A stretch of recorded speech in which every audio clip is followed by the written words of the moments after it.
Good morning everyone! Panimula ni Valerie sa malinaw at profesional na tono.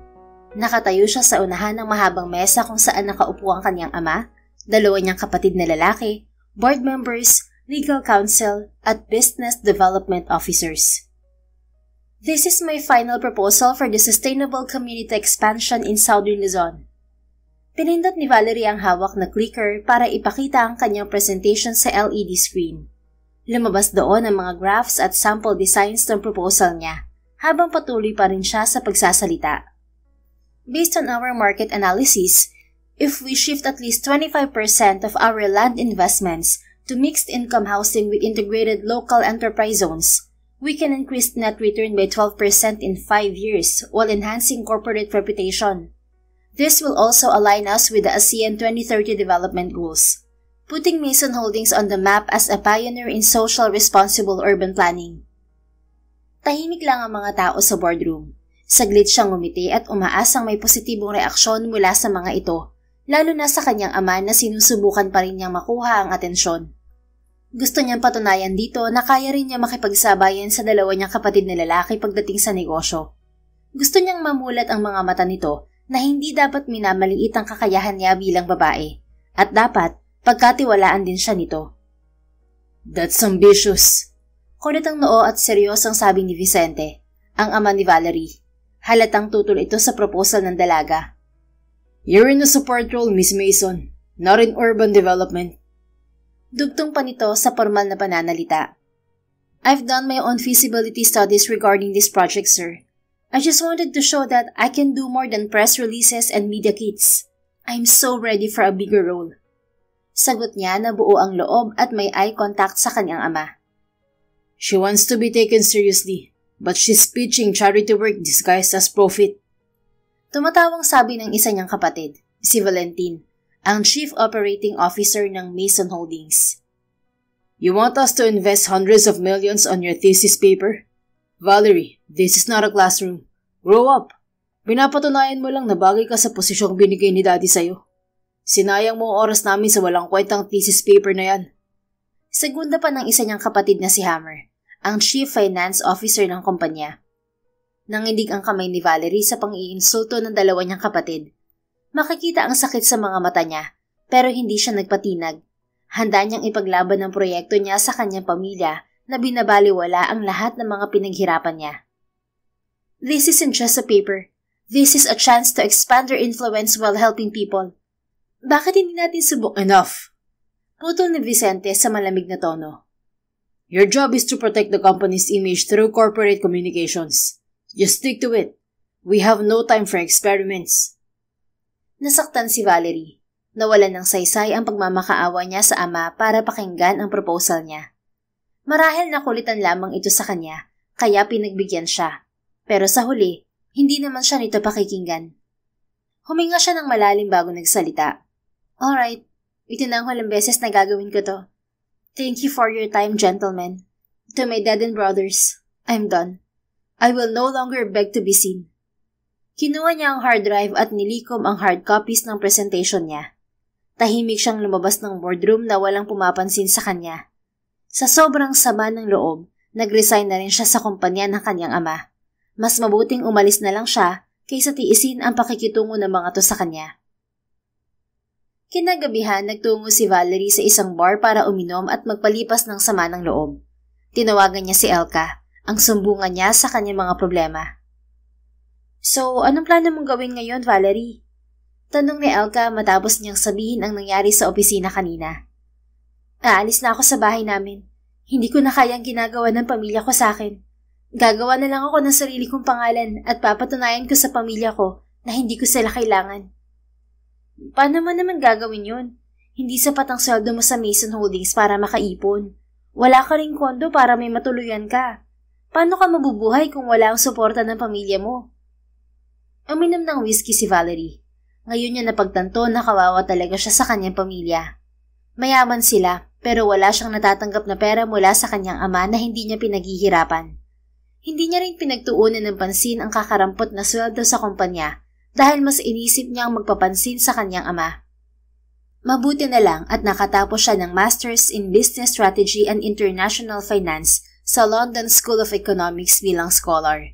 Kahit papaano ay may pagmamalaki siya. Pero kahit top tier ang education niya, invisible pa rin siya sa pamilya. Makikituloy muna sana ako sa'yo, Elka, kahit 2 months lang. Kapag nakahanap ako ng trabaho, aalis na rin ako at kukuha ng sarili kong tirahan. Wala namang problema sa akin yun dahil kaibigan kita. Pero may maganda akong offer sa'yo. Tell me about it. I'm listening. Alam mo naman ang negosyo ko, di ba? Ako ang may-ari ng True Match Agency at tinutulungan ng agency ko ang mga single na babae at lalaki para mahanap ang true love nila. Pero may bago akong kliyente at hindi true love ang hanap niya. Kailangan niya ng hard wife for 2 months. Ayoko sanang i-offer sa'yo to pero sa tingin ko perfect ka bilang hard wife. Seriously, Elka? Hard wife?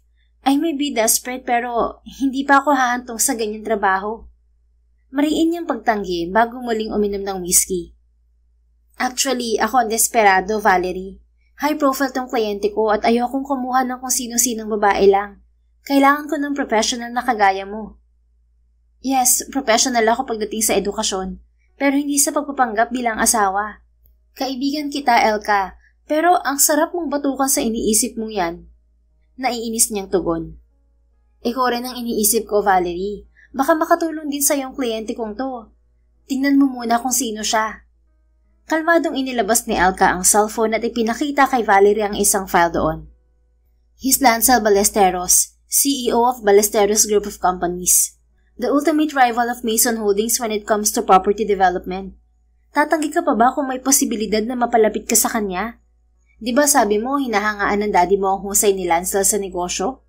Malay mo siya rin ang maging daan para mapansin ka ng pamilya mo. Grab mo na to, sis. Kinuha ni Valerie ang cellphone ni Elka at pinakatitigan si Lancel Ballesteros. Mukha itong suplado sa larawan. Seryoso at may matalim na tingin. Pero hindi maikakaila ang malakas nitong dating. Ito ang tipo ng tao na hindi basta-basta maluloko. At hindi na yun nakapagtataka dahil matagumpay itong negosyante sa kabila ng edad na 32. Anong dapat kong gawin bilang hard wife? Tanong niya bago ibalik ang cellphone kay Elka. Si Lancel lang magbibigay ng terms and conditions sa mga kailangan mong gawin. Ibibigay ko na lang ang address ng opisina niya para makapag-usap kayo tungkol doon. Puntahan mo na lamang siya kung kailan ka available. Mas maaga, mas maganda.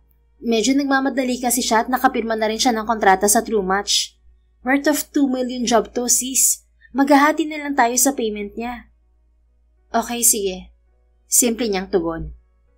Mahinang bumuntong hininga si Valerie bago muling uminom ng whiskey. Ito ang unang beses na gagawin niya ang ganitong uri ng trabaho. May kaba sa dibdib niya, pero naroon din ng excitement. Isa sa nagpapa-excite sa kanya ay ang posibilidad na makilala niya ang mailap na CEO at karibal ng dalawa niyang kapatid pagdating sa negosyo. Araw ng Biyernes, patungo sa opisina si Lancel galing sa conference room. Katatapos lang ng maaga niyang meeting at kausap niya ngayon ang Head of Strategic Development ng kanyang kumpanya. Any update on our expansion project in Southern Luzon, Mr. Abella? Sir, medyo delay po ang proyekto natin. Ayaw pong mag-release ng permit ng LGU unless maglagay tayo ng community benefit. Para lang daw po sa mayayaman ng proyekto natin at mawawalan ng benepisyo ang mahihirap na residente sa lugar. So, 2 option lang ang meron tayo. It's either remodel the project or scrap it, right? Kalmado niyang sabi bago pumasok sa opisina niya. Yes, sir. Alright, I'll think about it. You're dismissed. Yumuko ng bahagya si Mr. Abella bago lumabas ng opisina. Hindi pa man nagtatagal nang umalis to, pumasok naman ang kanyang sekretarya. Sir, someone from True Match Agency is waiting outside. Bring her in. Utos niya bago umupo sa swivel chair. Kauupo lamang niya nang tumunog ang kanyang phone. Nakita niyang tumatawag ang tiyahin niyang nasa Spain. Humugot muna siya ng malalim na hininga bago sagutin ang tawag. Tita Feliza, what is it? Iho, 3 days na lang at uuwi na kami ng Pilipinas kasama si Anika. Sunduin mo kami sa airport, ha? Excited na kasi si Anika na makita ka. You'll be surprised how lovely and sweet she is now. And I can't wait to see your marriage with her. Napapikit si Lancel. Ramdam niya ang pamimilit sa boses ng tiyahin. Ito ang dahilan kaya kailangan niya ng hard wife. Sa ganitong paraan lang siya makakatakas sa kasal na pinaplano nito para sa kanya. Tita, I'm married. Hindi na kami pwedeng ikasal ni Anika. Isa pa, kaibigan ko si Anika. Hindi ko siya mahal tulad ng pagmamahal niya sa akin. You're kidding, iho. Wala ako nababalitaan na nagpakasal ka. You know naman na marami akong mata sa paligid mo. So, alam ko, single ka pa rin hanggang ngayon. Nawala ang atensyon ni Lancel sa tiyahin nang pumasok ang isang babae sa opisina niya. Nililibot nito ang tingin sa paligid habang siya'y nakapako ang tingin dito. Maganda to pero hindi yun nakakuha sa atensyon niya. Confident itong naglalakad na parang pag-aari nito ang opisina niya. Tila isa itong VIP client na may appointment sa kanya. Tita, mag-usap na lang tayo pagdating niyo sa Pilipinas. May trabaho pa akong tatapusin ngayon. Bye. Pinatay niya ang tawag at ibinaba ang cellphone sa mesa. You are? Baling niyang tanong sa babaeng dumating. Valerie Mason, Mr. Ballesteros. I prefer to keep things professional, but you can call me Val if you want. True Match Agency sent me here regarding your request for a hired wife. Diretso at professional nitong sabi. Humalukip-kip si Lancel sabay sandal sa swivel chair. Pinagmasdan niya ang babae mula sa maayos nitong postura hanggang sa malamig pero klarong pananalita. Professional itong tingnan at mukhang sanay na sanay sa ganitong trabaho. Hindi ito naiilang o nahihiya. Taliwas sa inaasahan niyang itsura ng isang babaeng pumapayag sa ganitong klase ng kasunduan. I prefer to call you Valerie, miss. And just call me Lancel. We need to be comfortable with each other. By the way, let's continue this in my private lounge. Tumayo si Lancel at pinangunahan ang pagpunta sa lounge area. Isang silid yun sa loob ng opisina niya kung saan madalas ginaganap ang confidential meetings. Malinis at elegante ang espasyo niyon. May coffee machine sa gilid, chiller ng bottled water, at ilang pagpipilian ng imported tea sa tabi ng hot water dispenser. Have a seat, Valerie. Paanyaya niya rito habang tumigil naman siya sa beverage counter. Tahimik na umumpo si Valerie sa single couch na kaharap ng glass table. Composed ang postura nito, pero alerto ang mga mata. Do you want something like coffee, water, or tea? Thank you, Lancel, but I'm fine with water. Kumuha si Lancel ng 2 bote ng tubig mula sa chiller. Tahimik niyang iniabot ang isa kay Valerie bago siya umupo sa katapat na upuan. So, where do we start? Formal at diretso niyang tanong habang matamang nakatitig sa dalaga at pasimpleng sinusuri ang karakter nito. Gusto kong malaman ng mga kondisyon at mga kailangan kong gawin bilang hard wife mo, Lancel. Kung okay lang sa'yo, yun na lang ang pag-usapan natin. Lihim na napangiti si Lancel. Magaan kausap si Valerie at very professional. Para lang siyang nakikipag-deal sa isang businesswoman. Of course, I'll tell you about it. Tulad ng kasunduan namin ng agency mo, kailangan ko ng asawa sa loob ng 2 buwan. Magbabakasyon sa Pilipinas ang buong pamilya ng tiyahin ko mula sa Spain. At gusto niya akong ipakasal sa anak ng kaibigan niya. Hindi ako interesado sa arranged marriage, kaya kailangan kong palabasin na masaya at kontento ako sa buhay may asawa. Magpapanggap ka sa harapan nila at kung kinakailangan, kasama sa trabaho mo ang halik, yakap at pagtulog sa iisang silid. Ibibigay ko ang kahit anong bonus na hilingin mo kapag maganda ang performance mo. Tahimik na tumango si Valerie, saka kinuha ang maliit na notebook mula sa bag. Binuksan nito yon at nagsimulang magsulat habang nagsasalita. 2 buwan ng pagpapanggap bilang asawa. Kailangan sa harapan ng mga kamag-anak mo mula sa Spain, lalo na sa babaeng gusto nilang ipakasal sa'yo. Dapat mukhang masaya at kontento ka. May bonus depende sa performance. All noted. Tumigil ito sa pagsusulat at muling tumingin sa kanya. May iba pa ba, Lancel? May dress code ba ako? May schedule? May limitation ba sa physical contact? Gusto ko ring malaman ng do's and don'ts bago ako magsimula sa trabaho. Bahagyang umiti si Lancel. Umayo siya ng upo, saka tumukod ang siko sa armrest ng leather couch. Hindi niya inaalis ang tingin sa mukha ni Valerie. Nakare-relax pagmasdan ng maamo nitong muka, ngunit hindi nawawala ang pagiging professional nito. Wala akong specific na dress code, pero kung pwede, iwasan mo yung mukhang office staff on duty look tulad ng suot mo ngayon. Mukha kang CEO na pupunta sa business meeting. Ang gusto ko lang ay simple para maniwala mga kamag-anak ko na asawa kita at hindi empleyado. As for the schedule, it's 24/7 duty. You're living with me in the same house. Alright, noted. Ano pa? As for the physical contact, use your judgment. Kung may audience, kailangan maging sweet. Kung wala, depende sa'yo. Basta tandaan mo, convincing dapat. Ayokong makita o mahalata nila na nagpapanggap lang tayo. And lastly, bahagya siyang tumigil at matamang tumiti kay Valerie. Sinalubong din ito ng seryosong tingin ang tingin niya. Don't fall in love with me. Hindi kasama ang puso ko sa kontrata natin. Ipinakita ni Lancel ang pilyong ngiti para subukan ng emosyon ni Valerie. Pero hindi man lang kumura pandalaga. Seryoso pa rin ito na tila tinatandaan ang lahat ng mga sinabi niya. Noted. Hindi ako pumapasok sa kontratang may kasamang damdamin. Business lang to, Lancel. You don't have to worry. So, kailan tayo magsisimula? Magsisimula na tayo ngayon. Sa linggo darating ang mga kamag-anak ko at susunduin natin sila sa airport. Kailangan mo maging pamilyar sa bahay habang wala pa sila dahil makakasama natin sila sa loob ng 2 buwan. Kailangan din natin mapaniwala ang mga kasambahay at mga empleyado sa gusaling to at lahat ng tao sa paligid natin na mag-asawa tayo. Okay, noted. Bibili lang ako ng mga kailangan ko sa trabaho at babalik ako rito mamaya. May sasabihin ka pa ba? We have to exchange numbers. It's a must since we're playing husband and wife. Tahimik na kinuha ni Valerie ang cellphone mula sa bag bago yun ibinigay sa kanya. Put your number on the screen.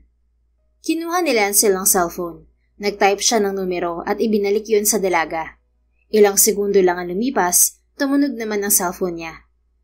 It's me. Just save my number. Sabi ni Valerie bago tumayo. Wait. Tumayo rin si Lancel bago lumapit kay Valerie. Umabot hanggang sa balikat niya ang height nito kaya bahagya pa itong tumingala sa kanya.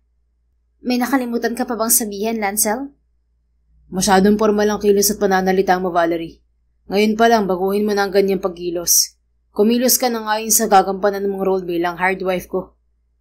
Nagulat si Lancel nang mabilis na nagbago ang ekspresyon sa mukha ni Valerie. Ngumiti ito at kinagulat niya nang bigla itong tumingkayad at halikan siya sa pisngi.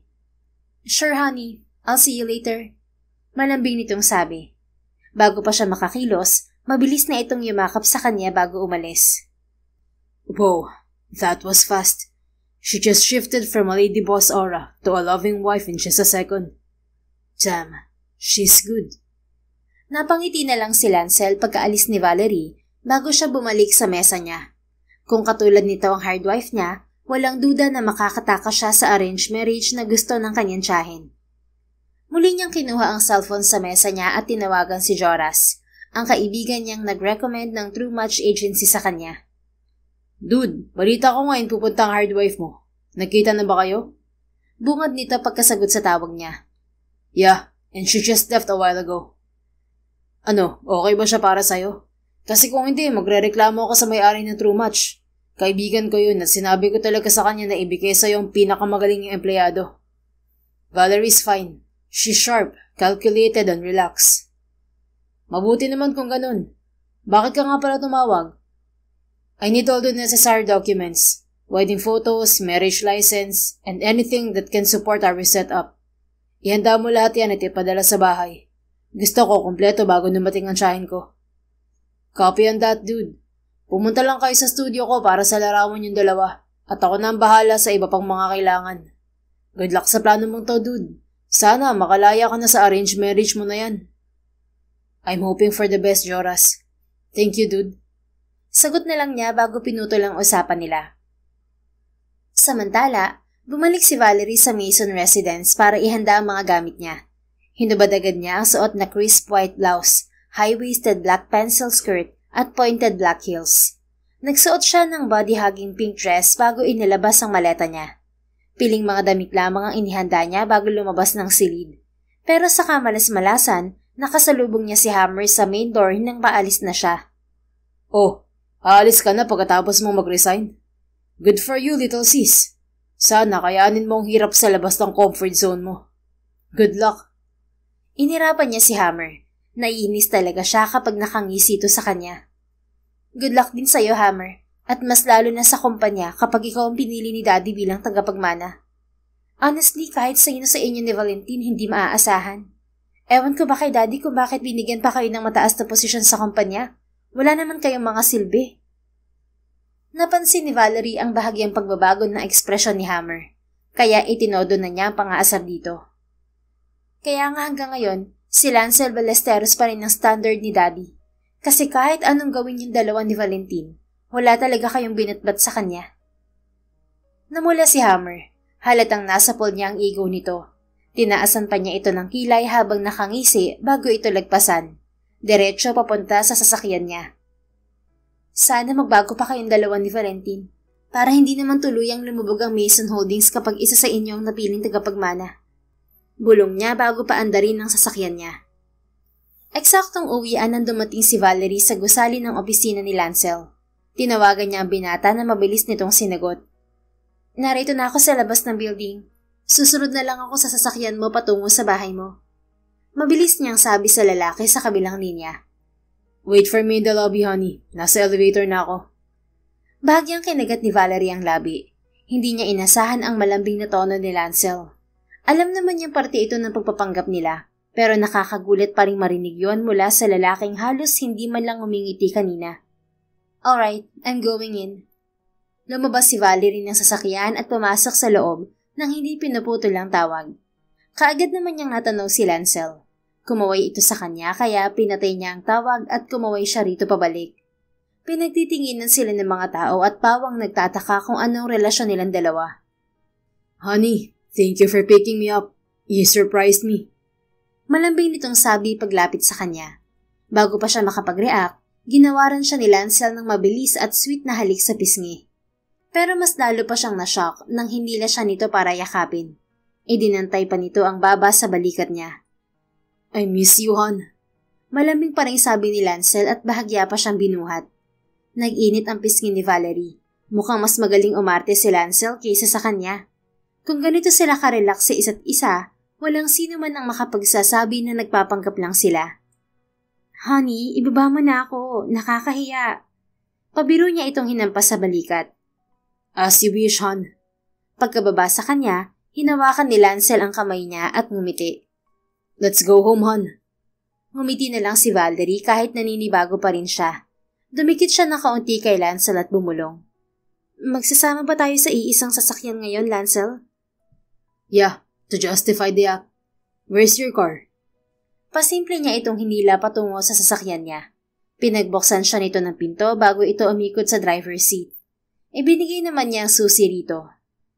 Hindi mo ba sinasalang mabuti ang mga empleyado mo, Lancel? Ang daming chismoso at chismosa, oh. Lahat sila nanonood sa mini-drama natin. Puna niya sa mga taong nakatingin pa rin sa direksyon nila.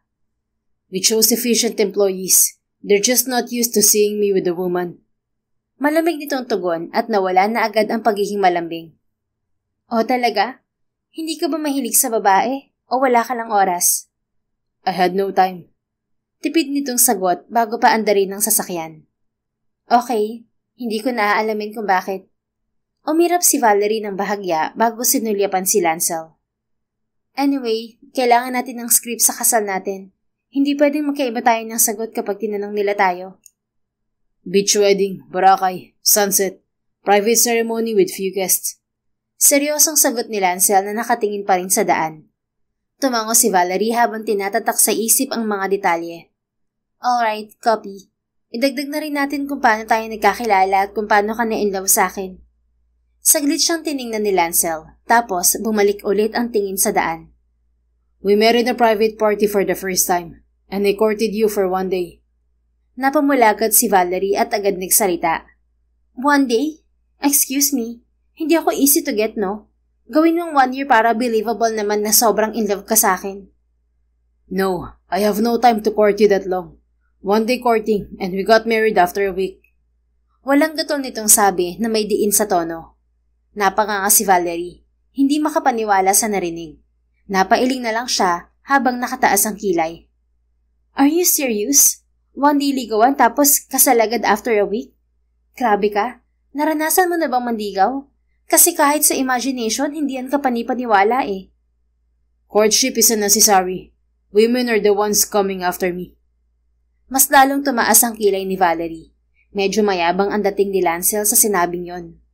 Gayunpaman, mukhang tama rin naman ito dahil lapitin talaga ito ng mga babae. Hindi lang yaman ang meron to, kundi itsura na hahangarin ng kahit sinong babae na maangkin. Wow, ang yabang ha. So anong ina-expect mo? Na mahuhulog na lang ako sa'yo kasi gwapo ka at mayaman? No, I expect you to act like you did earlier. Act like I did? What do you mean? Kunot noon niyang tanong. You blushed when I kissed you in the lobby. You held on to me a little too long. I didn't imagine those reactions from you. Sumulyap to sa kanya sabay ngisi. Nag-init ang mukha ni Valerie sabay lingon sa labas ng bintana. That's called commitment to the role, Mr. Ballesteros. You should try it sometime. Isa pa, hindi lang ako ang dapat kumilos. Mahalaga pa rin ang kooperasyon mo. Yes, I did. And that's why I kept the timeline short. Courting someone for a year wouldn't reflect my personality. It wouldn't make sense. Okay, fine. We met in a private party. Nagka-eye contact. You were annoying but persistent. At dahil sa charm ko, you fell hard in 1 week. That's the story. Okay na ba? I like that version better. Let's stick with that. Napaingo si Valerie, pero hindi pa rin siya tumitingin kay Lancel. Ngayon alam ko na kung bakit nakailam ang tiyahin mo sa pag-aasawa mo. Tatanda kang binata sa attitude mong yan. For your information, no girl would say yes to a man she just met in 1 day. You just did. Yeah. Just for my job as your hired wife. Humalakip-kip si Valerie habang nakatingin pa rin sa labas ng bintana. Maya-maya ay tumigil ng sasakyan sa harapan ng isang studio. Anong gagawin natin dito? We need our wedding picture. Simpleng sabi ni Lancel bago bumaba ng sasakyan. Tahimik lang na sumunod si Valerie at ginawa ang dapat gawin para maging maganda at kapanipaniwala ang wedding picture nila. Pagkagaling sa studio, dumiretso na sila sa bahay ni Lancel sa isang private subdivision. Itinigil nito ang sasakyan sa harapan ng elegante at malamansyon na bahay. Pagpasok pa lang sa loob, naka-acting mood na sila dahil sinalubong sila ng mga kasambahay. Magkahawak sila ng kamay at nakangiti na parang in love sa isa't isa. Prepare our dinner. Make sure it's special. This is my wife's first night here, and I want everything perfect. Maotoridad na utos ni Lancel sa mga to. Okay po, sir. Kaagad na tumalima ang mga kasambahay. Inalalaya naman siya ni Lancel patungo sa silid nito sa ikalawang palapag. Balik normal agad ang kilos nila nang makapasok sa silid. Yun ang walk-in closet. Ilagay mo na lang din ang mga gamit mo. Kung may kailangan ka naman at wala ako rito, magtanong ka lang sa mga kasambahay. Saan ako matutulog? Curious niyang tanong. Malaki naman ang kama ni Lancel pero hindi siya komportableng matulog ng may katabi, lalo pat isang lalaki. Trabaho naman niya yun bilang hard wife. Pero kung maiiwasan, ayaw niyang tumabi rito. We can share the bed. No way! Mabilis niyang pagtanggi. I mean, okay lang naman na magkatabi tayong matulog kung kinakailangan. Pero kung hindi naman, hiwalay na lang tayo ng higaan. Bringing 2 separate beds will raise questions among the people inside this house. And that's exactly what we're trying to avoid. If you're uncomfortable to share the bed, you can sleep either on the floor or on the couch. Bumuntong hininga na lang si Valerie. Tiningnan niya ang sofa at malaki naman yon para gawing higaan. Sige, sa sofa na lang ako. Then it's settled. Wika nito bago pumasok sa banyo. Kinuha naman niya ang maleta at dinala sa walk-in closet para ayusin doon. Pagkatapos mag-ayos, kumuha lang siya ng white t-shirt, pajama at pares ng underwear bago lumabas ng walk-in closet. Ngunit napaatras siya na mapagbuksan ng pinto si Lancel. Parang natuklaw ng makamandag na ahas si Valerie. Nanligaw siya sa kinitatayuan bago hinagod ng tingin na ang walang saplot na katawan ni Lancel. Tanging puting towel lamang ang nakapulupot sa bewang nito at bahagya pang umaagos ang butil ng tubig mula sa basang buhok nito. Our biggest rule, don't fall in love, Valerie. Paalala ni Lancel na nagpabalik sa katinoan ni Valerie. Umirap siya para pagtakpan ng pagkapahiya. Mukha ba ako nai-inlove sa abs mo, Lancel? Hindi no. Nagulat lang ako kasi ang ganda pala ng katawan mo. Iniisip ko kasi puro taba ang nasa tiyan mo at hindi abs. Anyway, maliligo na rin ako. Excuse me. Marahang hinawi ni Valerie si Lancel, pero hindi ito natinig sa kinatatayuan. Pinilit na lamang niyang dumaan sa maliit na espasyo sa pagitan nito at ng pinto. Pero iniharang nito ang isang braso. Nahigit niya ang paghinga nang lumapat yon sa may tiyan niya at marahan nitong hinawakan ng baywang niya. You look tense, Valerie. Relax and act like my real wife. Bulong nito sa tapat ng tenga niya bago siya bitiwan. Bumuntong hininga si Valerie bago siyang naglakad ng normal. Sinikap niyang hindi matumba hanggang makapasok sa banyo at doon siya napaupo sa sahig. He's supposed to save the act for the public, not use it on me when no one's watching. Hinawakan niya ang tapat ng dibdib. Parang nagwawala ang puso niya sa lakas ng tibok niyon. Relax, Valerie. Ginusto mo to, kaya panindigan mo. 2 months lang naman ang pagiging hard wife mo. Sandali lang yon. At pagkatapos magkakaroon ka na ng puhunan sa negosyo mo. Tiis-tiis lang sa charm ni Lancel, girl. Paulit-ulit siyang bumuntong hininga at saka siya nag-shower ng kalmado na ang puso niya. Ilang sandali pa'y magkasama na sila ni Lancel sa hapunan at nairaos naman nila ang acting bilang mag-asawa. Gayun din ang unang gabi nila sa iisang silid. Siya sa sofa at si Lancel sa kama. Sa kabilang dako, kunot noo si Feliza habang nakatingin sa screen ng cellphone nito. Tita Feliza, what's with your phone that makes you mad? Mahinhin na tanong ni Anika. Ibinigay ni Feliza ang cellphone kay Anika para ipakita rito ang larawan ni Lancel at ng kasama nitong babae. Kuha yun sa lobby ng Ballesteros Building at ang isa naman ay sa dinner table ng Ballesteros Mansion. Lancel wasn't lying after all. He's actually married. And that girl is his wife. Sagot ni Feliza. Sandaling dumaan ng inis sa mga mata ni Anika, pero mabilis din yung nawala at agad itong nagpakawala ng malambing ng ngiti. Good for Lancel, tita. Hindi na namin kailangang magpakasal dahil may asawa na siya. At least, natupad na rin ang last wish ng parents niya. Hindi mo na kailangang problemahin ng pagpili ng mapapangasawa para sa kanya. Let's just enjoy our vacation, okay? Masayang umiti si Feliza. Hinawakan nito ang kamay ni Anika at marahang hinaplos ang buhok nito na parang tunay na anak. You're such a sweet and kind girl, Anika. That's why I chose you to be Lancel's wife. Salamat sa pag-unawa, kahit alam ko kung gaano mo kamahal ang pamangkin ko. Malambing ang ngiti ni Anika pero kapansin-pansin ang bahagyang pamumula ng mga mata nito. I really love Lancel, tita, and I'm truly happy for him. Magkaibigan kami since college at kilala ko na siya. He won't marry someone just for a show. He doesn't fake things like that. If he married that woman, it must be love. You're right. Let's be happy for Lancel and his wife. Tiyak na matutuwa ang parents niya sa kabilang buhay dahil sa wakas may kasama na sa buhay ang uniko iho nila. Excited na ako makilala ang asawa ng pamangkin ko. You're not alone, Tita Feliza. I'm also eager to meet Lancel's wife. Nakangiting umiwas ng tingin si Anika, ngunit kaagad tumalim ang mga mata nito na hindi napapansin ni Feliza. Nagpupuyos ang dibdib nito nang makita ang larawan. You can't marry someone else, Lancel. You belong to me, and no one takes what's mine. Whoever your wife is, she better hold on tight, because I'm coming to take you back. Bulong sa isip ni Anika bago pumaskil ang kakaibang ngisi sa labi. Nang sumunod na araw, abala si Lancel sa trabaho kahit nasa bahay. Nakaupo siya sa isang antigong desk sa loob ng malawak na library ng mansyon at nakatuon ang mga mata sa laptop.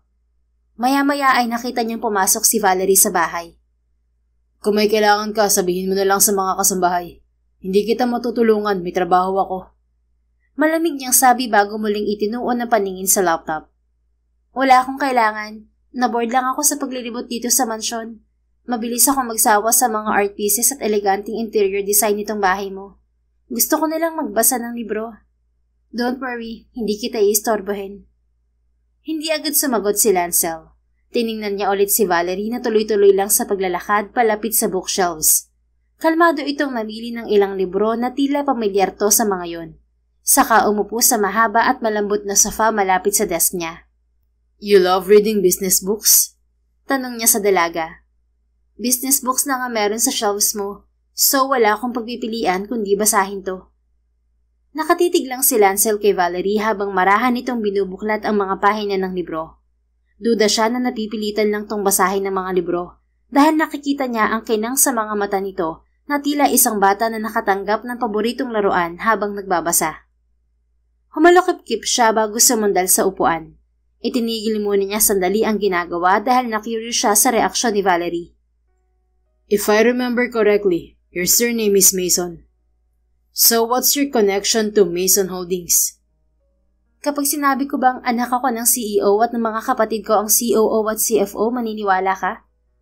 Balik tanong ni Valerie na hindi inaalis ang tingin sa libro. From what I've seen in Mr. Vicente Mason's profile, he only has 2 sons, Valentin and Hammer. There's no indication that he has a daughter. Even in gatherings, he didn't mention about it. So I doubt he has one.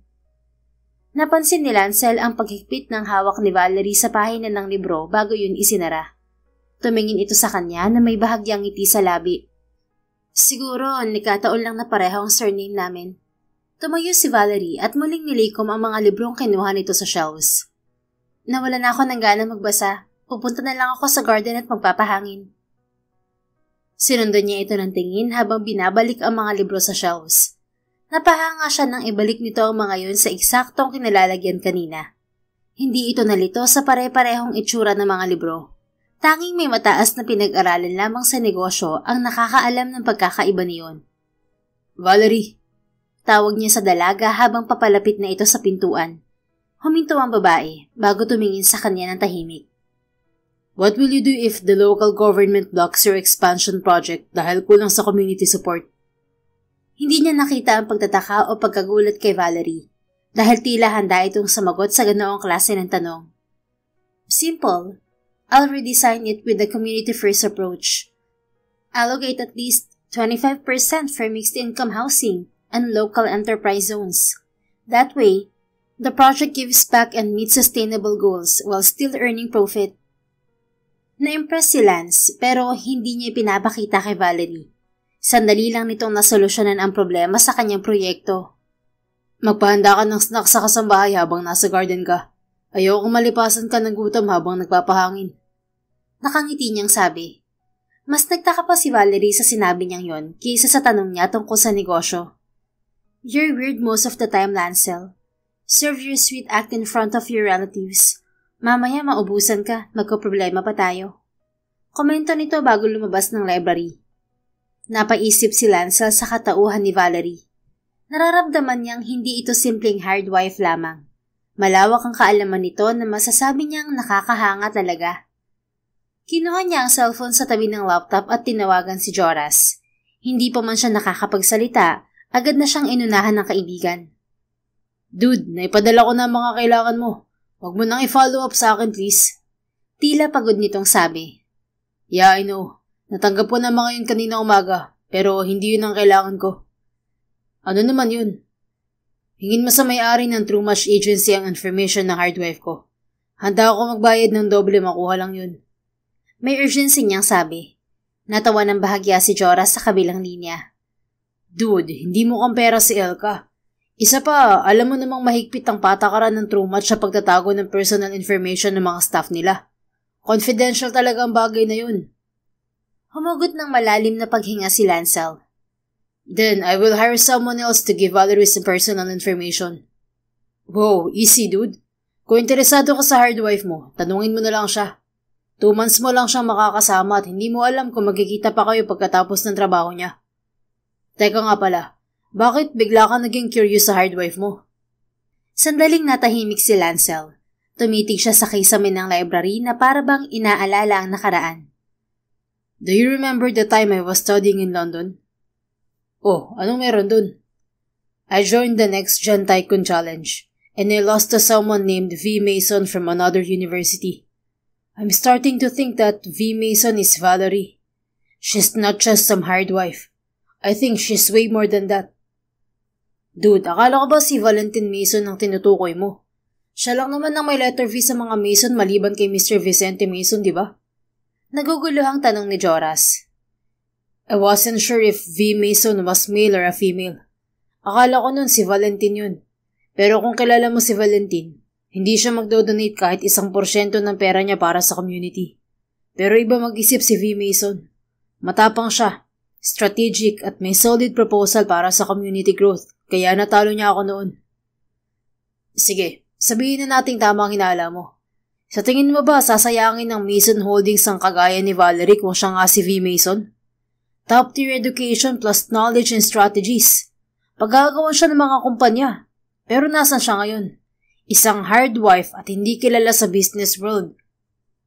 There might be a bigger story behind all of this. That's why I need to dig into her personal background. Sigurado niyang sabi.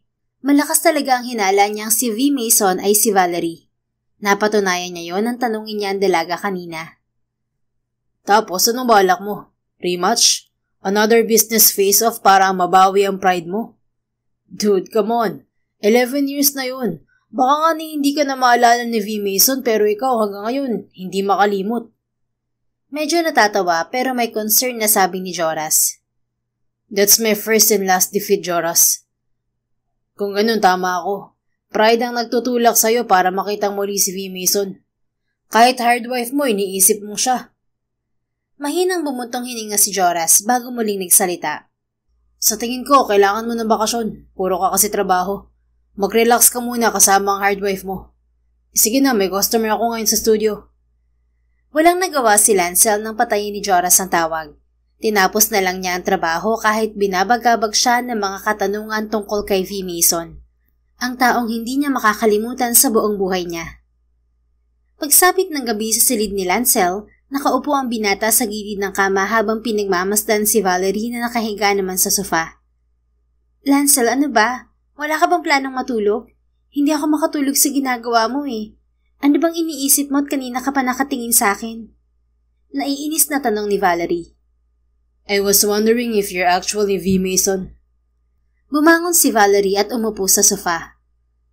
Kung nakakalimutan mo, ako si Valerie Mason. Ginawa mo lang initial ang pangalan ko. So, anong pagkakaiba nun? I'm referring to V. Mason as someone who won the competition in London and...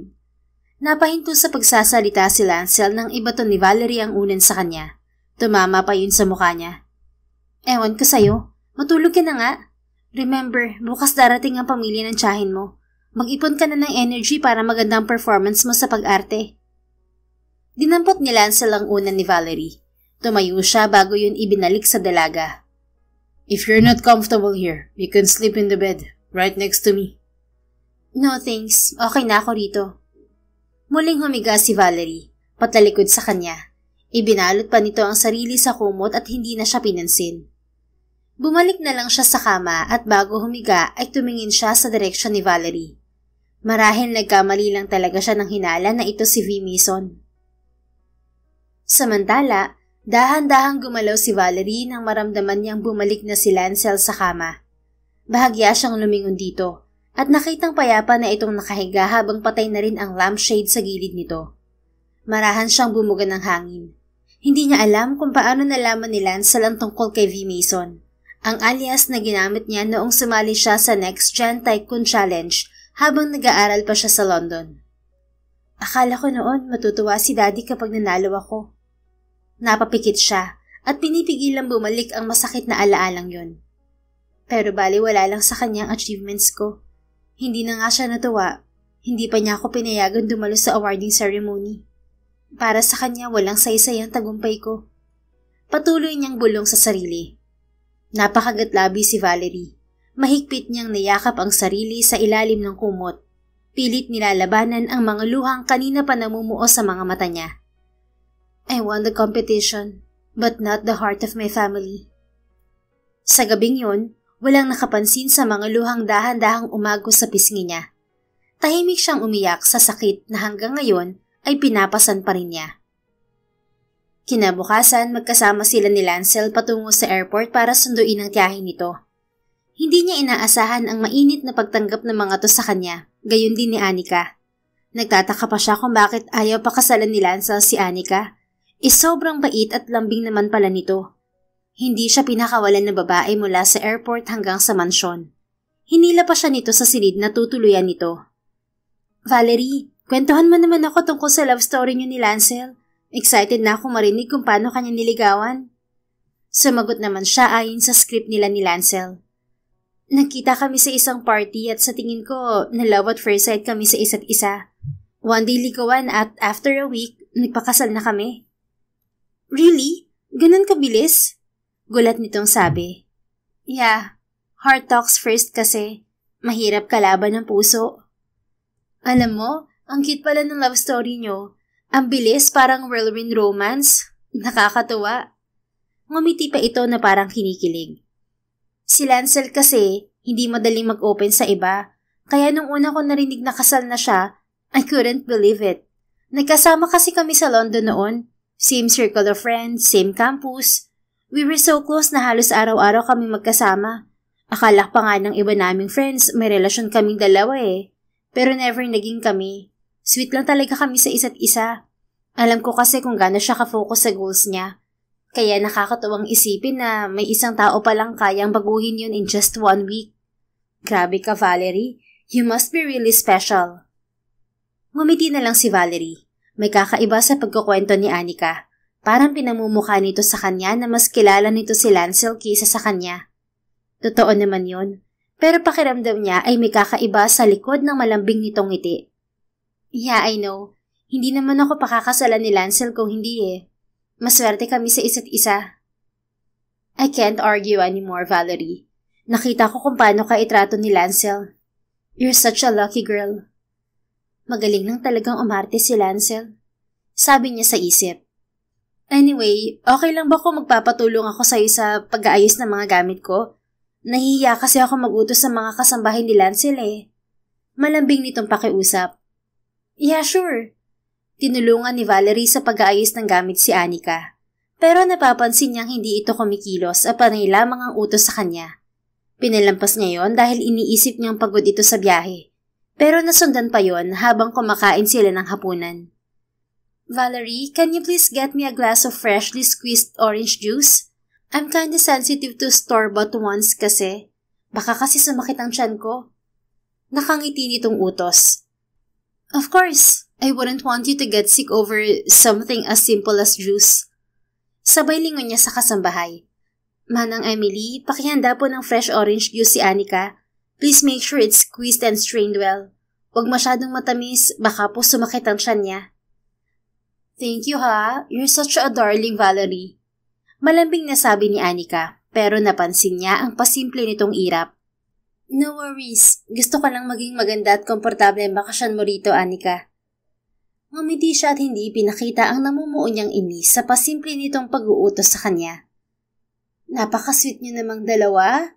Para lang kayong magkapatid. You're lucky to have Valerie as your wife, Lancel. She's thoughtful and sweet. Nakangiting komento ni Feliza. That's the reason why I marry her, Tita Feliza. Tumingin sa kanya si Lancel at bahagyang umiti. Hinawakan pa nito ang kamay niyang nasa ibabaw ng mesa. She handles everything with grace. She knows when to speak, when to stay calm, and when to protect the person she loves even in silence. I didn't just marry a woman. I married my peace and comfort, the love of my life. Dagdag pa ni Lancel. Ngumiti si Valerie at bahagyan tumingin sa direksyon ni Anika. Kitang-kita niya kung paano tumalim ang tingin nito sa kanya, pero agad ding ngumiti nang mapansing nakatingin siya. Yumakap naman siya sa braso ni Lancel at bahagyang sumandal sa balikat nito. Thank you, hon. I love you so much. Magaan naman siya hinalikan ni Lancel sa sentido. Hindi lang siya ang kinilig, dahil maging si Tita Feliza ay kinilig sa sweetness nilang dalawa. Iho, ngayon lang kita nakitang ganyan. I'm happy to see this side of you. It only means one thing. Mahal mo talaga ang asawa mo. Loving Valerie has changed me, Tita. I'm not the same man I used to be.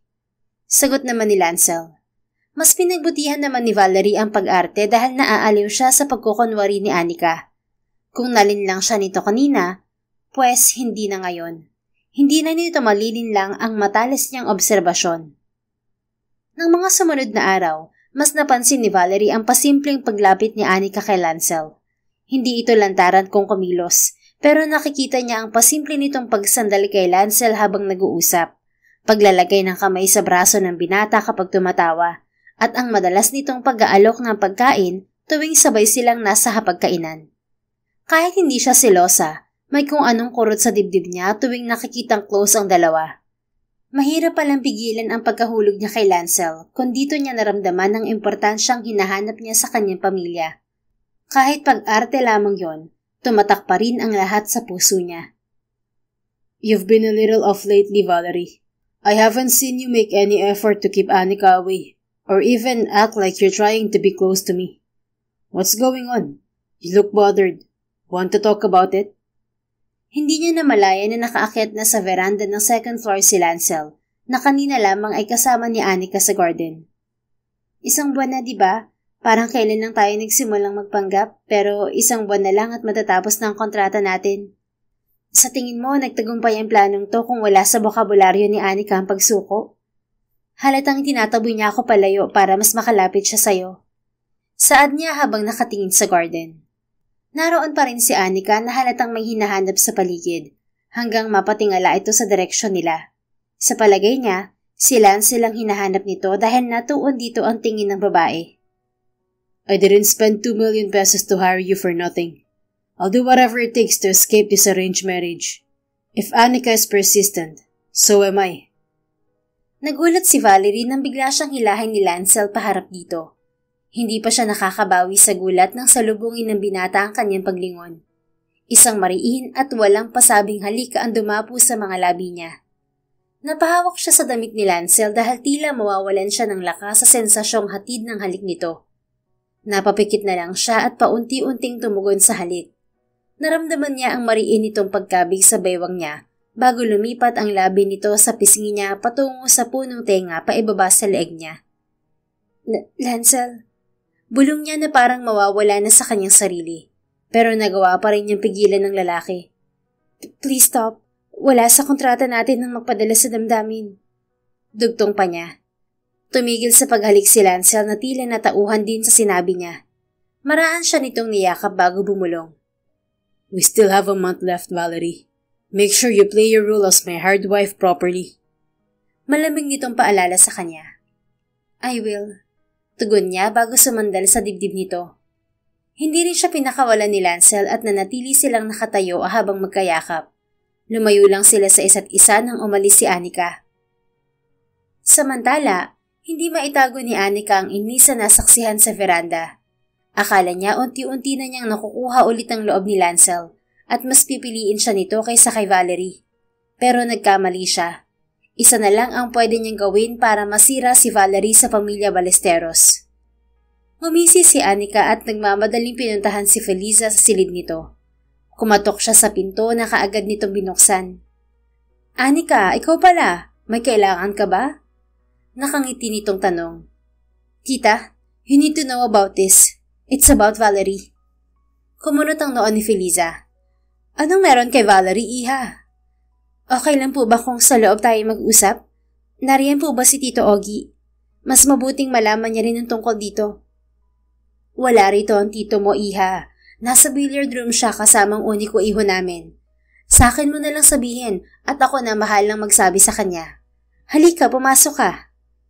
Nilawagan ni Feliza ang bukas ng pinto para makapasok si Anika. Walang sinayang na sandali si Anika at sinabi agad ang sadya sa ginang. Tita, I think there's something wrong with Valerie the first time I saw her. Una pa lang nagdududa na ako sa kanya simula nang sabihin niyang isa siyang Mason. Kilala ko si Lancel. Kalaban ang tingin niya sa mga Mason at imposibleng pakasalan niya ang babaeng nagmula sa pamilyang yun. Yun ang dahilan kaya lumapit ako kay Valerie. Gusto ko makasigurado sa kutob ko. And look what I discovered about her. Ipinakita ni Anika ang family picture ng Mason kay Feliza na nasa cellphone ng dalaga. Hindi siya miyembro ng Mason family at ayon sa nakalap kong impormasyon, walang anak na babae si Vicente Mason. Wala rin siyang anak sa labas dahil loyal siya sa pumano niyang asawa. Niloloko tayong lahat ni Valerie, tita, lalo na si Lancel. Hindi ko alam kung anong plano niya, pero hanggat maaga, ilayo na natin si Valerie kay Lancel. Lihim na napangiti si Anika nang makita ang galit sa mukha ni Feliza. Alam niya kung gaano nito kamahal si Lancel lalo pat ito ang tumayong magulang sa lalaki, simula nang mamatay ang mga magulang ni Lancel. Walang duda rin na paniniwalaan siya nito dahil malaki ang tiwala nito sa kanya. Anyone with hidden motives has no place in this family. She has to leave this house immediately. No, tita. Huwag tayong magpadalos-dalos. Matalino si Valerie at nakokontrol niya si Lancel. Siguradong hindi niya tayo paniniwalaan kapag sinabi natin ang tungkol sa natuklasan natin. Mas maganda kung mabibisto natin ang pagpapanggap ni Valerie sa harapan ng marami. Bahagyang kumalma si Feliza sa sinabi niyo ni Anika. Tell me your plan, iha. We're hosting a party here in the mansion. And the Mason family will be among our invited guests. At sa harapan ng lahat, isisiwalat natin ang pagkatao ni Valerie sa tulong ng sinasabi niyang pamilya. Sa ganoong paraan, mahihirapan siyang ipagtanggol ang sarili niya sa mga tao, lalong-lalo na kay Lancel. Good plan, Iha. Ipapaalam ko kay Lancel ang tungkol sa party. Siya nga pala, patuloy mong subaybayan ng babaeng yun at sabihin mo sa akin ang lahat ng malalaman mo. Sure, tita. Gagawin ko ang lahat makalaya lang si Lancel sa babaeng katulad ni Valerie. Ngiting tagumpay si Anika at hindi na makapaghintay na mapahiya si Valerie sa maraming tao at kay Lancel. Araw ng Sabado, nasa loob ng library si Lancel para gawin ang pending niyang trabaho nang pumasok ang tiyahin niya. Nakaistorbo ba ako sa'yo, iho? Nakangiting tanong ni Feliza. Of course not, tita. Come here and have a seat. Umupo si Feliza sa mahabang sofa malapit sa mesa niya. Lumapit naman siya rito at tumabi sa upuan nito. Okay lang ba kung magdaos tayo ng isang party sa mansyon? It's fine, tita. What kind of party? A simple dinner party, iho. Gusto ko lang makilala ang bumubuo ngayon sa Ballesteros Group of Companies. Pagpapasalamat na rin sa pagtanggap nila sa'yo bilang kapalit ng daddy mo. Kailan niyo planong idaos ang party? 1 week bago matapos ang bakasyon namin. Okay, tita. Sasabihin ko kay Valerie ang tungkol dito para matulungan niya kayo sa paghahanda. Ngumiti si Feliza bago hawakan ang kamay niya. No need, iho. May kilalang organizer si Anika at siya na ang bahala sa lahat. Huwag mo nang istorbohin ang asawa mo. Hindi na lang tumutol si Lancel at pumayag na lang sa gusto ng tiyahin. Okay, sige, sure. Kung may kailangan kayo, sabihin niyo lang sa akin. Thank you, Lancel. Pagkatapos sabihin ng sadya, lumabas na rin ng library si Feliza. Nagtaka pa si Lancel kung bakit humiling to ng party gayong hindi naman ito mahilig sa mga ganoong event. Mas gusto nito ang private gatherings kasama ang pamilya. Isinantabi muna niya ang ginagawa at lumabas ng library. Nagtungo siya sa garden para puntahan si Valerie. Naging paborito na nitong tambayan ng garden, pero wala ito roon kaya nagtungo siya sa may swimming pool. Lancel! Narinig niya ang boses ni Anika kaya tumingin siya rito. Nasa gilid to ng pool, nakasuot ng red two-piece swimsuit, habang hawak ang bote ng lotion. Pwede mo ba akong tulungan maglagay ng lotion sa likod ko? Hindi ko kasi kayang lagyan eh. Nakangiti nitong tanong. Mukha itong inosente, pero alam niya ang tunay nitong ugali. Sanay itong mag-invalidate ng kahit sino kapag naramdaman nitong banta sa bagay na gusto nitong makuha. Please? Pa-cute pa nitong pakiusap. Pero nawala ang atensyon niya rito nang may umahon mula sa swimming pool. Bahagyang umawang ang mga labi ni Lancel nang makita si Valerie. Napalunok siya nang humulagpos ang tubig sa sexy nitong katawan pag-ahon. Tulad ni Anika, nakasuot din ito ng red two-piece swimsuit, pero higit na mas maganda ang hubog ng katawan nito. Malulusog ang dibdib, maliit ang baywang, at may perpektong balakang. Marahan itong hinaplos ang muka bago ngumiti nang makita siya. Honey, narito ka pala. Akala ko may trabaho ka. Bati ni Valerie sa kanya bago tumingin kay Anika at sa hawak nitong lotion. O Anika, hindi mo na kailangan ng sunblock lotion. Makulimlim naman ang panahon at walang araw. Mukhang uulan pa nga eh. Pwede kang maligo sa pool nang hindi naglalagay niyan. Pumaskil ang mapagkunwaring ngiti sa labi ni Anika. Hindi na lang ako maliligo, Valerie. Baka magka-allergy ako sa tubig. Hindi kasi sanay ang balat ko sa tubig na hindi fresh. Huwag ka sanang ma-offend sa sasabihin ko Pero mas okay sana kung hindi ka naligo sa pool. Nahimigan ni Lancel ang simpleng panglalait ni Anika kay Valerie. Pero hindi niya nakitang apektado ang hired wife niya. Parang sinadya nitong baliwalain ang sinabi ni Anika at tila modelo itong naglakad palapit sa kanya habang nakangiti. Han, nakalimutan ko ang roba sa room natin. Nilalamig ako. Malambing nitong sabi. Alam ni Lancel na parte yun ng pag-aarte ni Valerie. Pero hindi niya alam kung parte pa rin ba ng pag-arte ang pagkataranta niya. Mabilis niyang hinubad ang suot na white t-shirt bago isinuot dito. Kinabig niya rin ito palapit sa takot na magkasakit ito dahil sa lamig. You shouldn't have left your robe, hon. What if you get sick? Promise me you won't do that again, okay? Okay. Nakangiti nitong sagot. Napangiti na rin siya habang nakatingin sa maganda nitong muka. Tila may humila sa kanya at mabilis itong hinalikan sa labi. Nawala sa isip niya na naroon si Anika dahil mas nagpadala siya sa kanyang damdamin. Sinira niya ang biggest rule nila sa kontrata, ang bawal umibig. Inaamin niyang ito ang ikalawa niyang pagkatalo dahil alam niyang nahulog na siya kay Valerie ngayon. Simula nang aminin ni Lancel sa sarili na mahal na niya si Valerie, hindi na pag-arte ang mga ipinapakita niya sa dalaga. Totoong damdamin na yon na hindi niya inaasahang mararamdaman sa kanyang hard wife. May gaganaping party sa mansyon na kagustuhan ni Tita Feliza at si Anika ang nag-aasikaso. Biglaan naman yata. Sabi ni Valerie nang sabihin niya rito ang tungkol sa party. Kasalukuyan silang nasa loob ng silid nila at ganoon pa rin ang arrangement ng tulugan nila. Si Valerie sa sofa at siya naman ay sa kama. Pareho silang nakahiga ng patagilid at nakaharap sa isa't isa habang nag-uusap. Ayaw mo ba talagang matulog sa tabi ko, Valerie? Pagbabago niya sa usapan, inirapan naman siya ni Valerie. Ayoko nga, hindi naman kailangan eh. Isa pa, tayong dalawa lang dito. Hindi na natin kailangan. Napahinto sa pagsasalita si Valerie nang may kumatok sa labas ng silid niya. Lancel, iho, gising ka pa ba? Nataranta sila sa boses ng tiyahin niya at napihitin nito ang doorknob. Mabilis na kumilo si Valerie. Nilikom nito ang unan at comforter sa sofa bago tumalon sa ibabaw ng kama.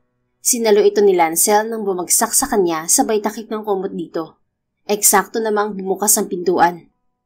Tita Feliza, ano pong ginagawa mo rito? Hindi ka ba makatulog? Tanong ni Lancel na kunwaring nagising sa pagpasok ng tiyahin. Umupo si Feliza sa gilid ng kama sa paanan nila. Sorry kung nagising kita, iho. Tinitingnan lang kita. Alam mo naman na nasanay ako nung nag-aaral ka pa sa London. Pinupuntahan kita tuwing gabi sa silid mo at sinisiguradong natutulog ka na. Thank you for always looking after me, tita. I'll always be grateful. You're welcome. Anyway, nasan pala ang asawa mo? Bakit wala siya rito? She's here, tita. Kumilos si Valerie sa ilalim ng kumot. Bahagyan naman niyang niluwagan ang mga bisig niya sa katawan nito para magawa nitong ilabas ang ulo. Tipid itong umiti sa tiyahin niya. We're having, time with each other as husband and wife. Pagdadahilan pa ni Lancel. Bigla namang tumayo si Feliza nang ma-realize nito kung ano ang tinutukoy niya. Oh my gracious, iho. I'm so sorry. Akala ko magkahiwalay kayo ng tulugan ni Valerie. Kanino mo naman po nakuha ang ideyang yan? Mag-asawa po kami ni Valerie. Normal lang po na magkatabi kaming matulog. Anika told me that. Oh, anyway, I have to go. Sorry kung naistorbo ko kayo. Mabilis nitong sabi bago nagmamadaling lumabas ng silid. Magkasabay silang napabugan ng hangin ni Valerie nang lumabas ang tiyahin niya.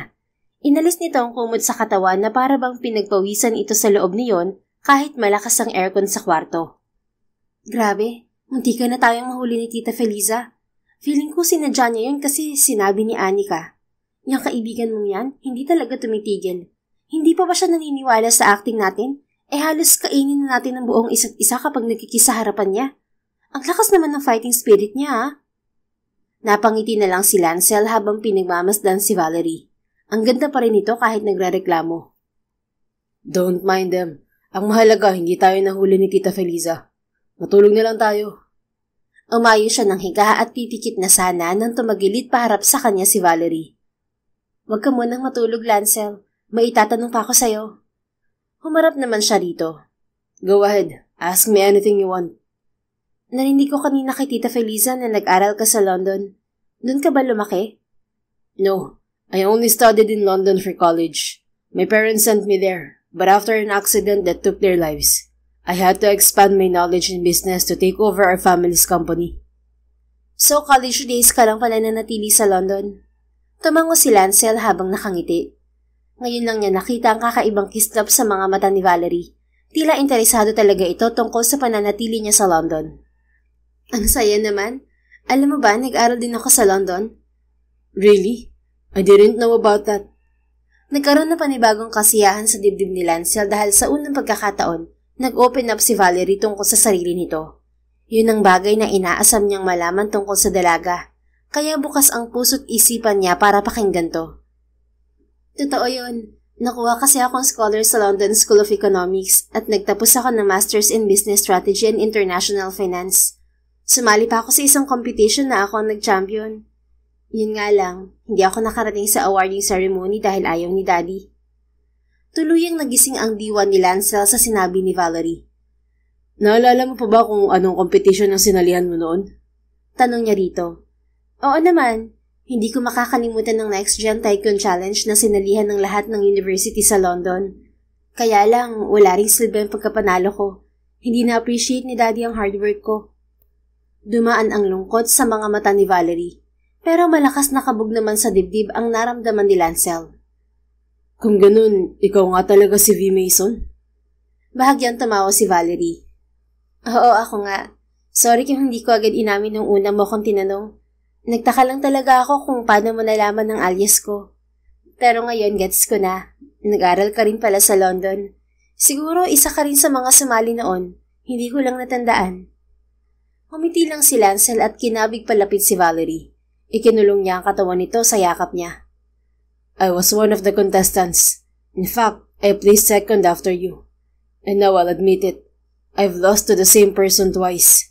But this time, it's the kind of defeat I don't mind. It's the one I cherish the most. Tugon niya bago pumikit. Ha? Anong sinasabi mo? Isang beses lang ako sumali sa competition. Bakit 2 beses kitang natalo? Wait, huwag ka munang matulog. Marami pa akong sasabihin eh. Just talk, Valerie. I'm listening. Akala ni Lancel ay hindi na magsasalita si Valerie at matutulog na lang to. Pero nagsimula na itong magkwento tungkol sa mga pinagdaanan nito sa buhay, sa pamilya at kung paano ito humantong sa trabahong bilang hard wife niya.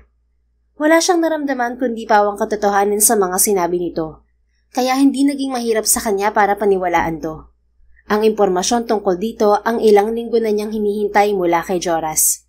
Pero tila nahihirapan ng kaibigan na kunin sa true match ang kailangan niya. Sa tingin mo, ampun kaya ako ni Daddy?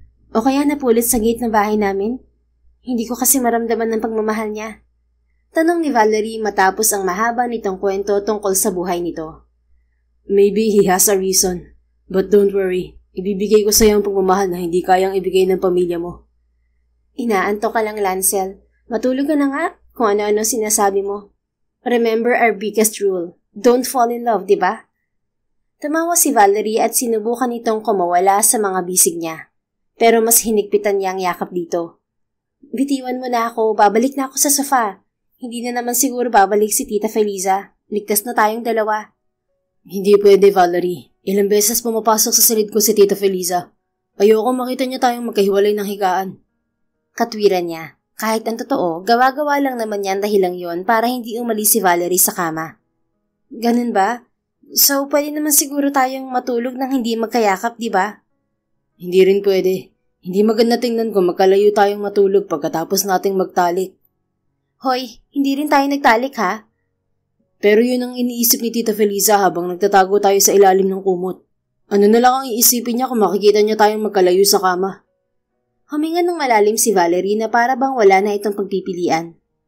Okay, no choice naman ako eh. Ngumiti naman si Lancel at mas inilapit ang katawan ng dalaga sa kanya. Time to sleep, honey. Good night. Masuyo niyang sabi bago halikan sa noo si Valerie. Good night, Lancel. Malambing nitong sabi na nagpangiti sa kanya. Pakiramdam niya totoo silang mag-asawa ni Valerie, kahit alam niyang may hangganan ang pagiging hard wife nito. Susulitin na lang niya mga araw habang kasama pa niya ang dalaga. Dumating ang araw ng party. Agad na sumalubong ang mala fairy tale na dekorasyon pagpasok pa lang ng grand ballroom. Kumikinang ang chandelier sa kisame. May mga pulang rosas at white lilies na nakalinya sa bawat gilid. Makintab na marmol. At bawat mesa ay may mamahaling centerpiece na may halong kristal at ginto. Karamihan sa mga bisita ay nakasuot ng designer gowns at tailor-made suits. Ang mga babae may suot ng mga hikaw na may tunay na brilyante, pulseras na gawa sa platinum, at mga branded na handbag. Ang mga lalaki na may nakataksido at karamihan sa mga ito ay kilalang pangalan sa negosyo, politika at media. Makikita sa kilos ng mga ito na sanay sa mga ganoong uri ng pagtitipon. Samantala, sa isang gilid, tahimik lang si Valerie. Suot niya ang isang sleek off-shoulder gown na kulay ivory champagne. Ang kanyang buhok ay nakaayos sa maluwag na loban. At may ilang hiblang malayang nakalugay sa gilid ng mukha niya na lalong nagpatingkad sa kanyang natural na ganda. Minimalist ang kanyang makeup na bumagay sa kanyang aura. Simple lang yon kumpara sa bonggang suot ng mga bisita. Pero hindi nagpapatalo ang kanyang presensya. Sa halip, nakakaagaw pa rin siya ng atensyon. Valerie, bakit mag-isa ka lang dito? Nasaan si Lancel? Magiliw na tanong ni Anika na nakasuot ng body-hugging red mermaid gown na may deep neckline at may pares ng diamond necklace at earrings. May kausap lang na bisita. Sagot niya sa mahinahong tono, kasabay ng pag-inom niya sa hawak na wine glass. I see. Pasweet pa rin sabi ni Anika, pero kita sa mga mata nito ang pagsuri sa kanyang itsura. Bagay sa yung kulay ng gown mo, Valerie. Simple lang pero at least hindi ka naman nagbukang out of place. I admire your confidence, kahit alam kong hindi ka sanay sa ganitong crowd. Salamat. Gusto ko lang maging presentable bilang asawa ni Lancel. Hindi nagpatalong tugon niya. Sandaling natahimik si Anika pero hindi nagtagal ay muli itong ngumiti. Of course, you're doing great. I'm sure everyone's watching you tonight. Ngumiti na lang si Valerie pero kaagad na palis ang ngiti niya nang matanaw na palapit ang dalawa niyang kapatid. Kasama ng mga ito si Tita Feliza. Anong ginagawa nila rito? Tanong niya sa isip. Mr. Valentin and Mr. Hammer Mason, we truly appreciate you for honoring our invitation. Magilaw na bati ni Anika sa dalawa. It's a pleasure to be part of this event. Sagot ni Valentin na hindi man lang siya tinatapunan ng tingin. Ganoon din si Hammer. Siya nga pala, hindi niya bababatiin ang kapatid niyo? Itinuro pa siya ni Anika. Tumingin sina Hammer at Valentin sa kanya, pero napansin niyang hindi interesado ang mga to. We weren't informed we have another sibling. Who is she? Tumaas ang kilay ni Valerie sa tanong ni Hammer. Masama pa rin yata ang loob nito sa sinabi niya bago siya umalis ng bahay nila. I don't know her either. Saad din ni Valentin. Oh my God, hindi niyo siya kilala? Eksaheradang bulalas ni Anika, pero mapapansin sa boses ang kasiyahan. Kung ganon, tama ako. Ginagamit niya lang ang apelido niyo para makalapit kay Lancel. Napakasinungaling pala ng babaeng yan. Ibinaba ni Valerie ang hawak na wine glass sa malapit na mesa. Confident siyang humalukip-kip at seryosong tumingin kay Anika. So you invited them here just to prove your nonsense accusations? Taas kilay niyang tanong. Kunwaring nagulat si Anika at humawak sa braso ni Feliza. Tita, look at her. She's showing her true colors. Nakakatakot siya. Parang nagsusumbong nitong sabi. Hinarap naman siya ni Feliza para ipagtanggol ang mapagkunwaring si Anika. Did you marry Lancel for his money, Valerie? If you did, you can leave this house right now. Hindi ko hahayaan na patuloy mong lokohin ng pamangkin ko. Galit nitong sabi na nakakuha ng atensyon ng mga bisita. Tita Feliza, wag po kayo magpaninlang kay Anika. This is her scheme to push me away and get closer to Lancel. Gagawa siya ng kwento para lang masira ako sa inyong lahat. Siya ang sinungaling dito at hindi ako. Umiling naman si Anika na parang naiiyak na. Ano ba sinasabi mo, Valerie? Hindi ko magagawa ang bagay na yan. Nainis si Valerie nang mag-level up ang acting ni Anika. Tumulo ang luha nito na nakakuha ng simpatsya mula sa mga tao, lalong-lalo na kay Tita Feliza. Where's Lancel? Kailangan niyang malaman ang kasinungalingan ng babaeng to. Hindi ako papayag na mag-alaga ng ahas sa pamamahay na to. What's happening here, Tita? Tanong ni Lancel na kararating lang. Bago pa makasagot si Feliza, tumakbo na si Anika palapit kay Lancel at timakap sa binata. Lancel, pinagbibintangan ako ni Valerie. Sinabi niyang sinungaling ako kasi nalaman kong hindi siya totoong Mason. Hindi siya kilala nila Mr. Valentin at Mr. Hammer. Niloloko ka niya. Tayong lahat. Palayasin mo na siya dito. Hindi siya nababagay sa'yo. Hindi nagustuhan ni Valerie ang eksenang yon. Uminit ang ulo niya at kung nakamamatay lamang ang tingin, kanina pang bumulagta si Anika. Take your hands off my husband, Anika. One more second of you clinging to him. Trust me, you wouldn't want to find out what a true Mason can do when provoked. Seryoso niyang banta, dala na rin ng pagsiselos. Hindi nawawala sa isip niya na hard wife lang siya, pero hindi rin niya mapigilan ang selos. Habang nasa loob sila ng kontrata ni Lancel, may karapatan pa siyang ipagdamot ito sa katulad ni Anika. You're not a real Mason, Valerie. Itigil mo na ang pagpapanggap mo. Buwelta ni Anika na nakayaka pa rin kay Lancel. Anika, please let me go. Wika ni Lancel.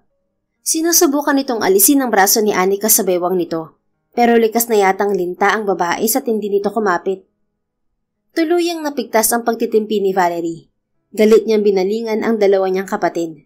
Bunso siya at madalas hindi pinapansin ng kanyang pamilya. Pero ibang sitwasyon kapag galit siya na bihirang makita ng mga to. Umiiwas ang mga ito sa galit niya na namanan niya sa kanyang ama. "Tell her the truth!" Malakas niyang sabi kina Valentin at Hammer.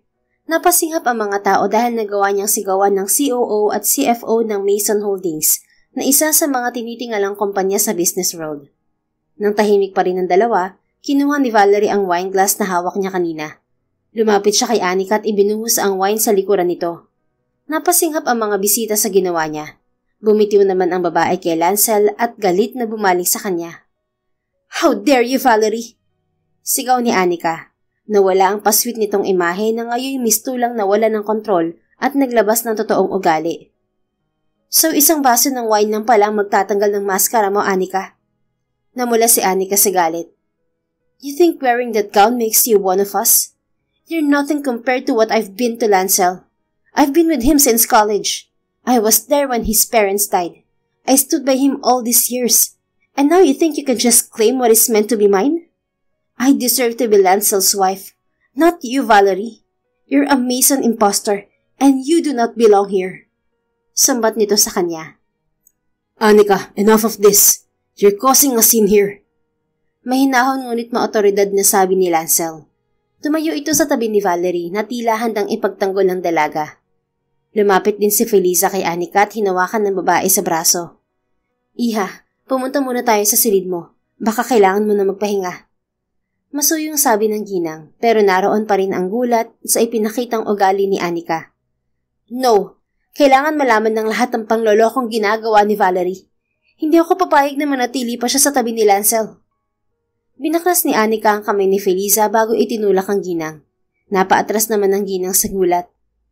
"Kung ipagpipilitan mo pa rin na nagpapanggap ako bilang Mason, huwag mo nang ituloy. Mapapahiya ka lang, Anika." Baliwalang sabi ni Valerie. "Mapapahiya?" Tumawa si Anika, pero kaagad ding tumalim ang tingin nito sa kanya.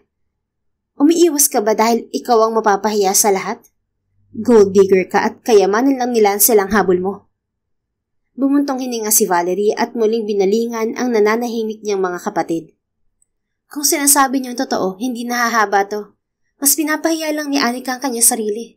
Okay na yung ipakita niyang totoo niyang ugali dahil kapag nagpatuloy to, wala na siyang mukhang ihaharap sa mga tao." "It's Dad's order." Naputo lang sasabihin ni Hammer nang sikuhin ito ni Valentin. "Anong order ang sinasabi mo, Hammer?" Kunot noon niyang tanong. "Han, your dad is here too. We spoke earlier, but he had to take an urgent call. That's why he's not here yet." Saad naman ni Lancel. "So, anong connection ng sinasabi ni Hammer sa isyung to?" "I think it's better if we'll talk about it in private." Tugon ni Lancel. "Say it here, Lancel, para naman marinig ng lahat ng kasinungalingan ng babaeng yan." Singit ni Anika na hindi pa rin sumusuko. "If you want to hear the truth, you should be asking me as the head of the Mason family." Sabi ng bagong dating, kaya't nabaling dito ang atensyon ng lahat. Bahagya namang nagulat si Valerie nang makita ang daddy niya at hindi rin niya inaasahan na tatayo ito sa tabi niya. Tila ba handa siya nitong ipagtanggol. "Mr. Vicente Mason, I'm sorry for the trouble." Pamanhin ni Feliza sa Ginoo. "Gusto lang namin maging malinaw ang lahat. Ang babaeng niya na nagpakilalang Valerie Mason ay asawa ng pamangkin kong si Lancel. Pero nagdududa kami sa katauhan niya. Maaari mo bang sabihin kung miyembro talaga siya ng pamilya Mason?" Dugtong na tanong ng ginang. Kinabahan si Valerie. Inaasahan na niyang itatanggi siya ng kanyang ama dahil kahit kailan, hindi siya nito pinakilala sa publiko. Kahit noong nagtatrabaho pa siya sa Mason Holdings, hindi nito sinasagot kung bakit pareho sila ng surname. "Valerie is my only daughter and the youngest among my children." Parang may humaplos na mainit na palad sa puso ni Valerie. Nangilid ang luha niya nang tumingin sa kanya ang daddy niya. Ito ang unang beses na tiningnan siya nito ng may pagmamahal. Her identity was supposed to be hidden, but this situation left us with no choice. Now the truth is out. It's time to know who she really is. Tumingin ulit sa mga bisita ang daddy niya bago natuon ang paningin nito kay na Tita Feliza at Anika. "Valerie is the hidden gem of Mason family, And she's the future CEO of Mason Holdings. Natutop ni Valerie ang bibig sa gulat. Para siyang hindi makahinga sa revelasyon ng kanyang ama. Ang akala niya ay walang silbi rito ang mga achievements niya. Pero siya pala ang napipisa nitong tagapagmana. Dad, hindi niya maituloy yung sasabihin dahil tumulo na mga luha niya. Nakaalalay naman sa kanya si Lancel at hindi siya binibitiwan.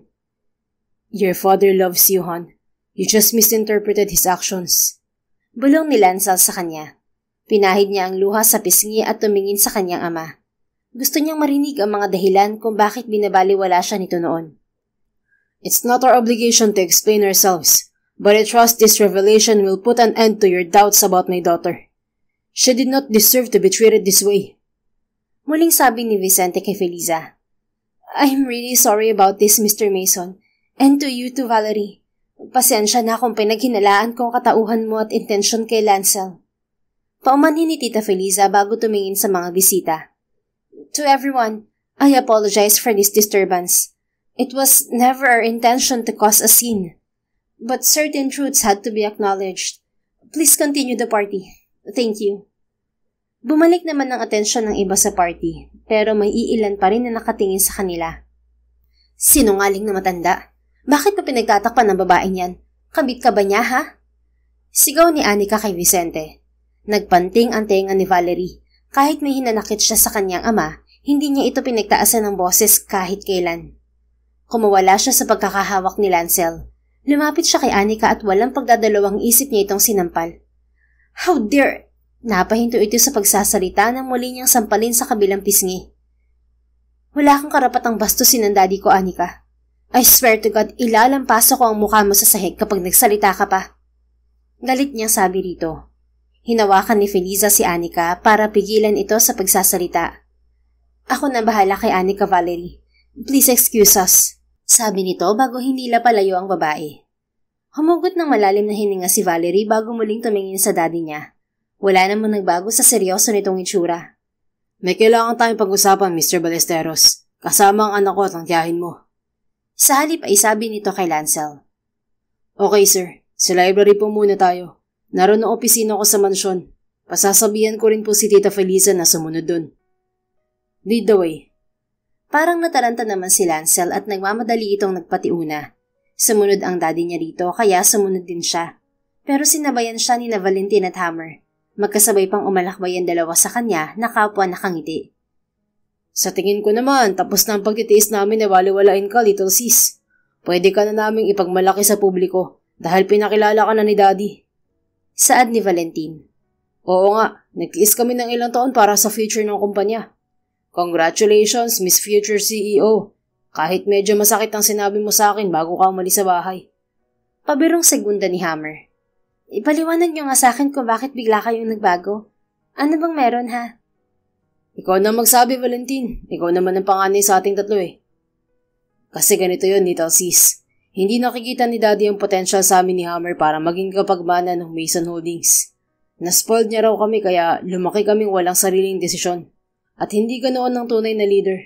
Yun ang dahilan kaya iba ang ginawa niyang pagpapalaki sa'yo.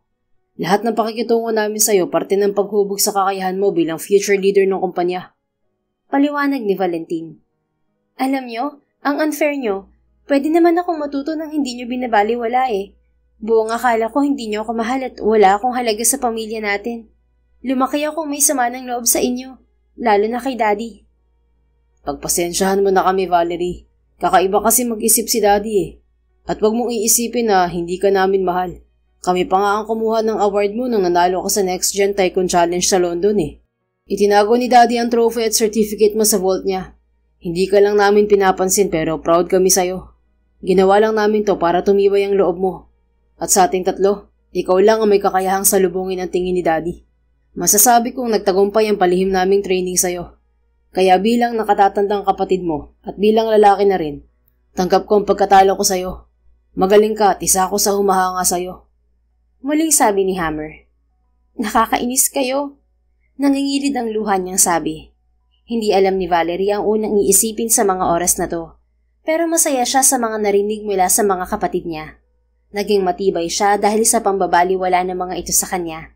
At isa yun sa dahilan kaya nakilala niya si Lancel. Nakasubaybay rin kami sa'yo at alam namin kung bakit nasa poter ka ng mga balesteros ngayon. Hindi lang kami sigurado kung ano magiging desisyon ni Daddy sa pagiging hard wife mo. Saad pa ni Valentin. Kinabahan si Valerie pero nanahimik na lang siya hanggang sa makapasok sila sa opisina ni Lancel.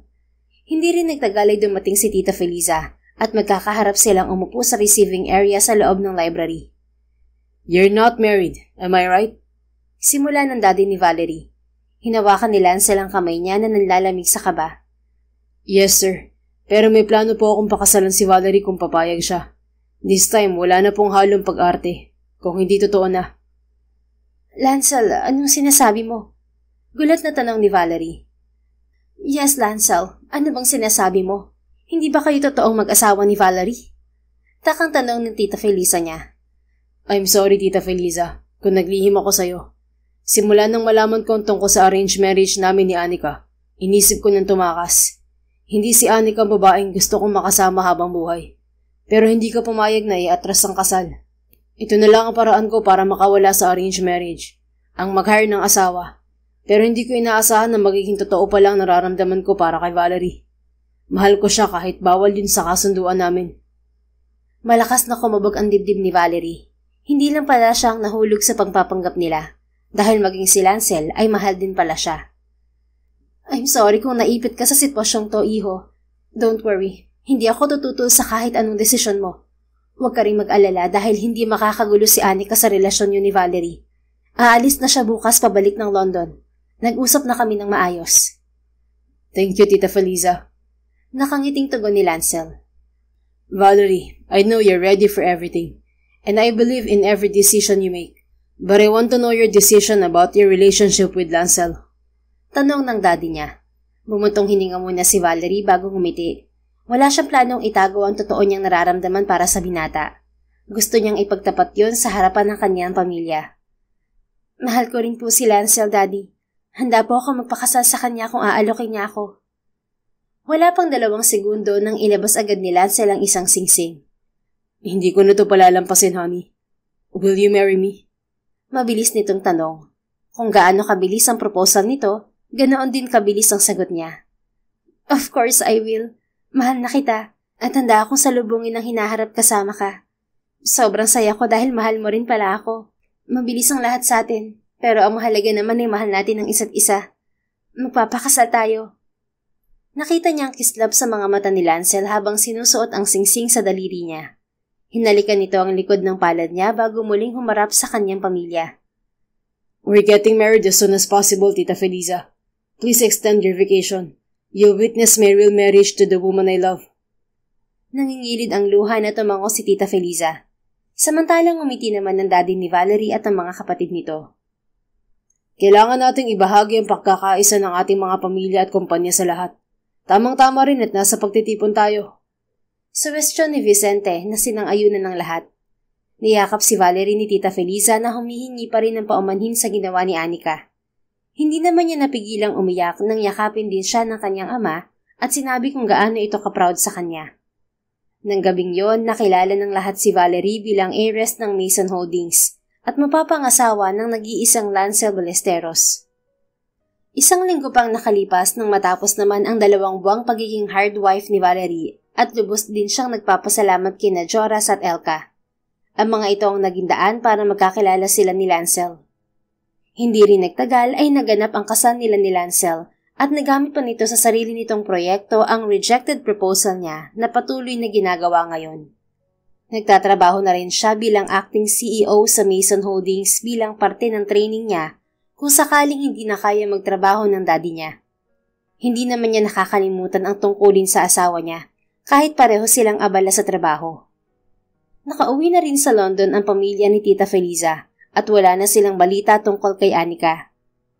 Naging roller coaster man ang takbo ng buhay nila. At least ngayon, masaya na si Valerie at Lancel. Naging hard wife for 2 months si Valerie, pero nauwi sa pagiging real wife. At ngayon, buntis na siya sa kanilang first child, at ilang buwan na lang ay makakasama na nila ang batang dadagdag sa kanilang pamilya. The end. Kung nagustuhan mo ang istoryang ito, please don't forget to like, comment, and share it with your friends. Your support really makes a difference. Thank you and see you sa ating next story. Keep safe and be blessed.